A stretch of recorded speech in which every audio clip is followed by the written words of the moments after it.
Meio-dia e 35, estamos de volta agora com o Rede Notícia Entrevista. Saudamos a você que nos acompanha pela TV Horizonte, Rádios América e Cultura, YouTube e demais aplicativos da Rede Catedral de Comunicação Católica da Arquidiocese de Belo Horizonte. João Eduardo Santana, boa tarde, prazer de estar com você mais uma vez. Oi, Juliana, boa tarde, agora meio-dia e 35. Daqui a pouco, às 2 horas da tarde, 7 horas da noite em Roma, o velório de Sua Santidade, o Papa Francisco, vai terminar.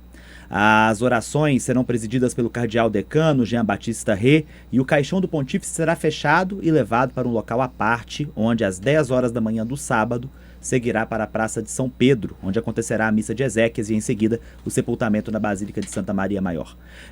Nós acompanhamos imagens durante toda a primeira parte do Rede Notícia da movimentação dos fiéis em torno da Basílica de São Pedro no Vaticano, imagens que você que está na TV Horizonte acompanha agora, geradas pela Vatican Media. Acabou de sair lá da Basílica de São Pedro o presidente da República, Luiz Inácio Lula da Silva, do PT, a primeira-dama, Janja da Silva, também o deputado federal Hugo Mota, presidente da Câmara dos Deputados, o senador Davi Alcolumbre, presidente do Congresso Nacional e do Senado, estava lá também o ministro Ricardo Lewandowski, da Justiça, e outras autoridades, inclusive o deputado mineiro Luiz Tibé, a secretária Meca Macaé Evaristo, que são aqui de Minas Gerais, estão na comitiva do Papa em Roma. Estava prevista, de acordo com informações que eu apurei agora há pouco, uma entrevista coletiva do presidente Lula, mas ele cancelou essa entrevista coletiva, por enquanto não vai acontecer. Foi uma visita bem rápida do presidente Lula ao velório do Papa. E nós vamos continuar a repercutir agora, aqui no Rede Notícia Entrevista, a morte do Papa e o futuro da Igreja Católica no mundo. E é com muita alegria que eu vou chamar para participar conosco, de maneira online, Dom Ricardo Hoppers, que é bispo auxiliar de Brasília e secretário-geral da Conferência Nacional dos Bispos do Brasil, a CNBB. Dom Ricardo, o senhor me ouve? Boa tarde. Boa tarde, João Eduardo. Boa tarde, Juliana. Uma honra estar aqui com vocês. A alegria é toda nossa. A alegria é nossa. Dom Ricardo, como que a CNBB recebeu a notícia do falecimento do Papa, o Papa Francisco, ao longo dos últimos anos? O que ele significou para a Igreja aqui no Brasil? Foi um momento de muita comoção. Um momento difícil para todos nós, porque estávamos até bem esperançosos com a saída dele do hospital. Acompanhamos durante toda a quaresma que ele viveu, intensamente no corpo e na alma, e ao ter saído do hospital nos deu assim uma alegria muito grande. E quando nós vimos ele dando a bênção Urbi et Orbi no domingo de Páscoa, o nosso coração se encheu de alegria também. Mas os planos de Deus são outros, e foi o momento que ele foi chamado. Portanto, para nós, Conferência Episcopal do Brasil, eu acho que ele foi um grande pai. Todas as vezes que nós fizemos, tanto as visitas ad liminas, quanto as visitas da presidência, o carinho, o amor que ele tinha pelo Brasil eram muito, muito fortes. Então, nós temos aqui, de fato, um sentimento de perda, de orfandade, mas temos também um sentimento de gratidão. Um homem que soube nos acolher e nos entender como somos, a Igreja do Brasil, nas suas diferenças, na sua complexidade, na sua vontade de acertar, no seu processo de evangelização. E tudo o que fizemos, com certeza, foi inspirado por esses 12 anos de episcopado, da melhor maneira que pudemos, à medida que ele também nos incentivava a viver os seus ensinamentos. Agora meio-dia e 39, Dom Ricardo, me chamava a atenção e ainda me chama a atenção quando eu ouço Francisco falar a capacidade do diálogo que ele tinha com o diferente, com o contraditório, com aquilo que às vezes era contra até aquilo que nós católicos pregamos. A gente pode afirmar que esse jeito de ser de Francisco, ele vai fazer falta à Igreja a partir de agora? Não tenho dúvida. Porque nós, inclusive, nos identificamos muito com ele. É latino-americano, é da nossa gente, é das nossas terras, é da nossa cultura. Toda essa proposição de sinodalidade, de escuta, uma igreja misericordiosa, estar com os pobres, igreja hospital de campanha, uma igreja em saída, é a nossa vivência concreta aqui no Brasil e em toda a América Latina. Então, não era só uma questão porque o Papa nos motivava, mas porque nós também compreendimos que esse é o caminho para a igreja no mundo todo, uma igreja aberta, construindo pontes, e acima de tudo, acho que o Papa nos deixa esse grande legado. Como igreja, jamais deixarmos de estar nas periferias geográficas existenciais.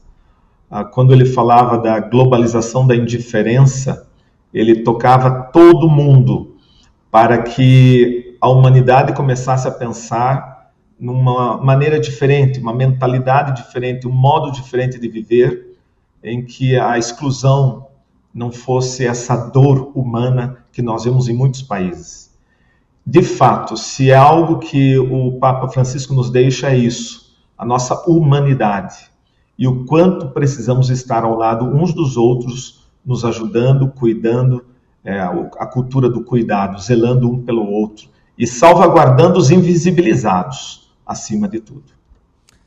Dom, como que era o relacionamento do Papa com a CNBB, a Conferência Nacional dos Bispos do Brasil, que é o órgão máximo da Igreja no país? Ele buscava se inteirar da realidade da Igreja Nacional, nos seus bons e nos seus maus momentos?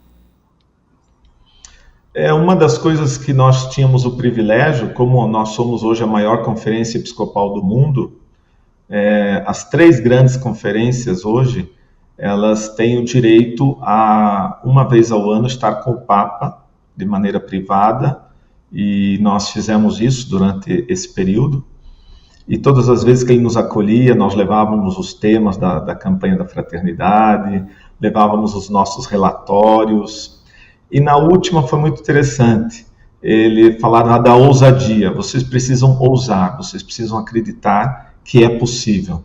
Os sonhos de uma igreja misericordiosa, uma igreja que volta-se para aqueles que são esquecidos, esse sonho é possível. É possível cuidando da casa comum, é possível cuidando dos povos tradicionais e originários, é possível cuidando daqueles que são esquecidos, deixados de lado, e quem tem que fazer isso é a igreja local. Então, sempre quando nós voltávamos das visitas, tinha um sentimento assim, temos muito o que fazer.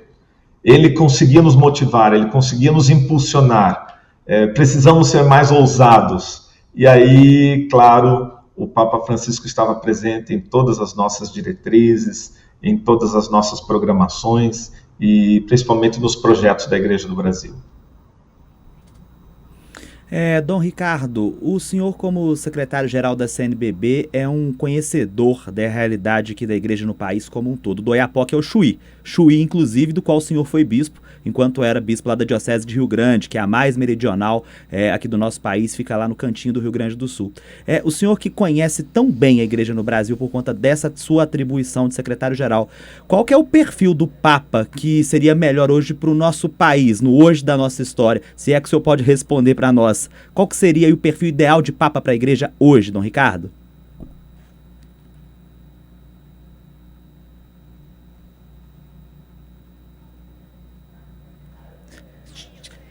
Nós tivemos um problema no sinal da internet do Dom Ricardo Hopres, que nós estamos conversando, agora 12h44, para você que está ligando o rádio agora, ligando a TV, nós estamos ouvindo Dom Ricardo Hopres, que é bispo auxiliar de Brasília, no Distrito Federal, e também é o secretário-geral da Conferência Nacional dos Bispos do Brasil, a CNBB. Nós saudamos com muito carinho a você que está conosco pelas redes sociais e você também que nos acompanha pela TV Horizonte, pela Rádio América e pela Rádio Cultura. 12h44, nós vamos para o intervalo, vamos refazer a conexão com o Dom Ricardo Hopres e voltamos já.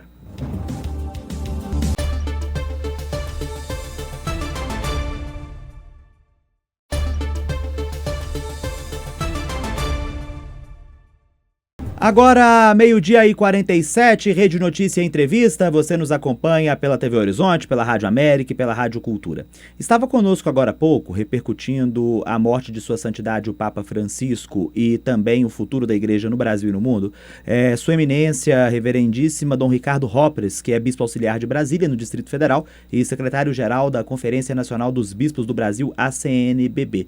Nós tivemos uma queda de sinal de internet, ele está em São Paulo, nós aqui em Belo Horizonte. Essa conexão teve uma dificuldade de ser restabelecida, então Dom Ricardo voltará numa próxima oportunidade para estar conosco comentando sobre a Igreja no Brasil e no mundo, agora já com o novo Papa daqui a alguns dias. Então, nosso agradecimento a Dom Ricardo Hopres, Bispo Auxiliar de Brasília e presidente, secretário, melhor dizendo, da Conferência Nacional dos Bispos do Brasil. Juliana? Pois é, João, agora vamos falar sobre um assunto que ficou muito emblemático, né, durante a gestão do Papa Francisco, que é o protagonismo das mulheres. E isso ficou muito evidente, né? Freiras, leigas, assumiram cargos de confiança na Cúria Romana, quebrando paradigmas e estereótipos quase que milenares. Para falar um pouco sobre essa novidade da Igreja, recebemos agora a professora Lucimara Trevisan, coordenadora da Comissão Bíblico-Catequética da Regional Leste 2, da Conferência Nacional dos Bispos do Brasil, a CNBB, assistente episcopal para a pastoral da Arquidiocese de Belo Horizonte e diretora do Centro Loyola. Muito bem-vinda, professora.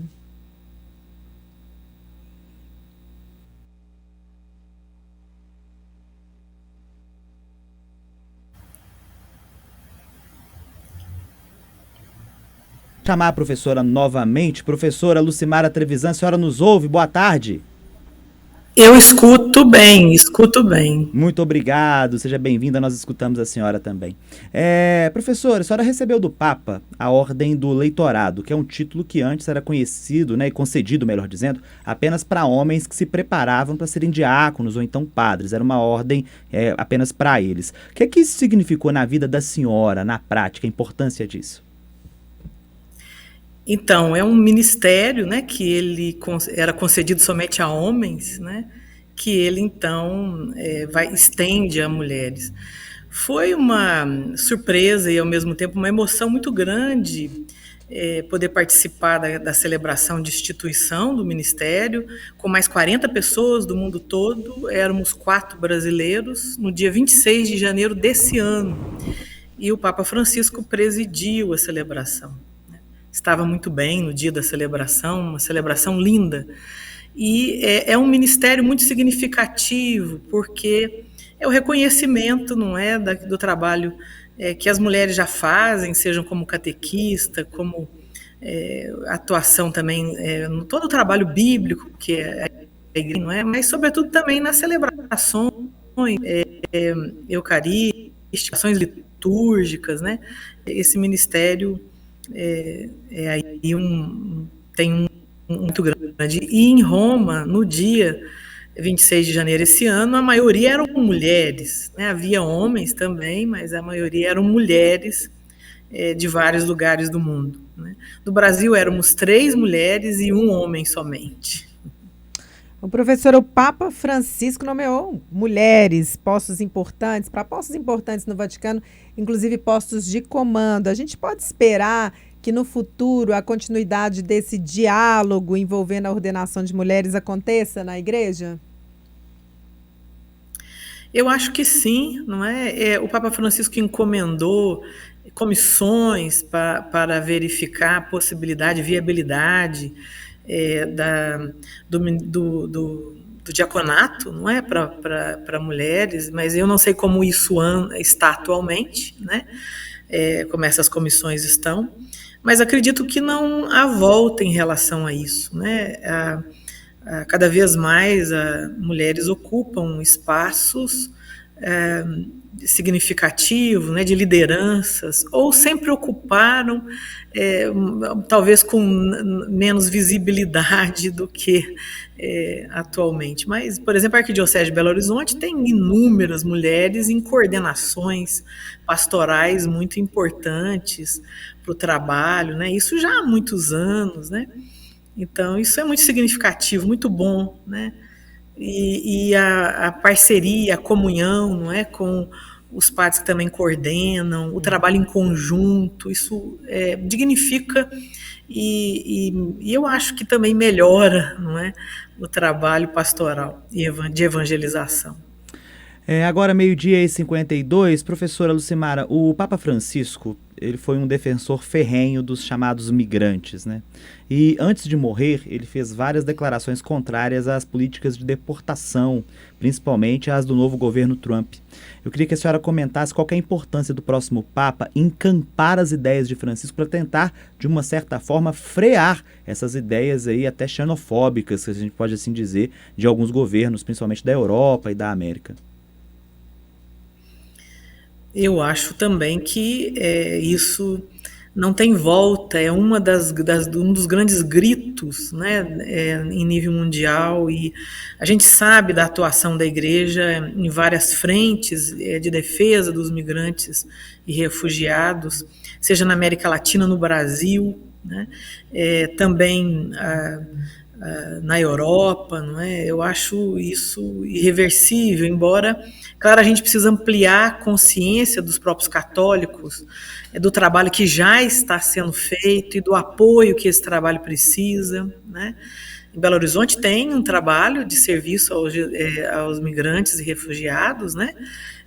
Tem em outros lugares do Brasil pontos estratégicos, né? Trabalho que a CNBB se empenha também nisso, congregações religiosas, né?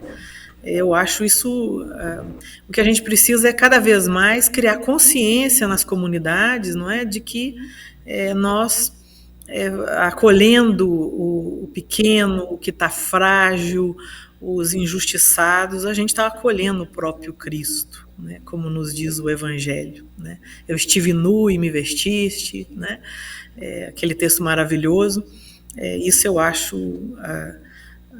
A atuação, talvez, ela não tenha tanta visibilidade na sociedade, mas ela continua sendo importante, significativa. Ela precisa de apoio, inclusive financeiro, né?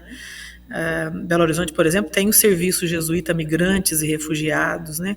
Que tem aí uma longa experiência. A própria arquidiocese, ela teve uma atuação muito assim forte em relação aos migrantes, né, refugiados, né, da Síria também, né. Acho que o próximo Papa deve continuar com esse trabalho, né.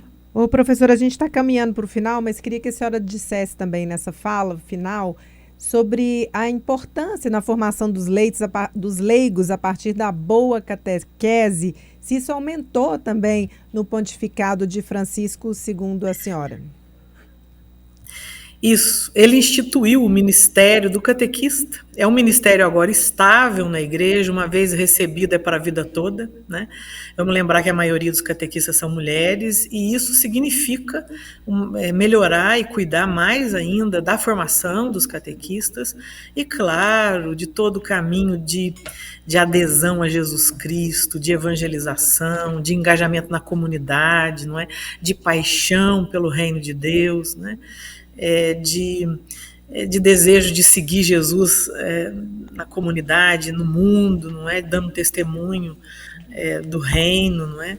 Isso, ele se empenhou muito, né? O próprio diretório para a catequese no mundo inteiro, publicado em 2020, foi o Papa Francisco quem publica, né? E também a questão de congressos internacionais de catequese. Ele era alguém muito preocupado com a formação dos catequistas, não é? E com uma catequese que seja mais querigmática, quer dizer, uma catequese que centre no anúncio, não é? Em provocar o encontro com Jesus Cristo, o anúncio da sua pessoa, do reino, não é? E provoque a adesão, o engajamento dessa pessoa na vida comunitária e também dando testemunho como cristão no mundo, né? Professora, sem dúvida nenhuma, obrigada. o Papa Francisco ele vai ser lembrado muito por isso, pelo que ele fez com a catequese. Professora, nosso tempo encerrou, mas queria agradecer muito a presença da senhora aqui. A gente conversou com a Lucimara Trevisan, coordenadora da Comissão Bíblico-Catequética da Regional Leste 2 da Conferência Nacional dos Bispos do Brasil.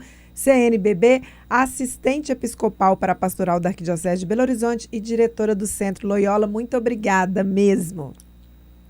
Eu que agradeço. Alegria toda nossa, professora. Você que esteve conosco até agora, acompanhou toda a repercussão da morte do Papa Francisco conosco esta semana, obrigado pela sua presença. Continue nas redes sociais, continue acompanhando a nossa programação durante todo o dia de hoje e amanhã. TV Horizonte, a Rádio América, a Rádio Cultura trazem todos os detalhes do funeral de Sua Santidade, o Papa Francisco. Você fica agora com Bola na Rede, com Júnior Brasil. Juliana Lima, muito obrigado.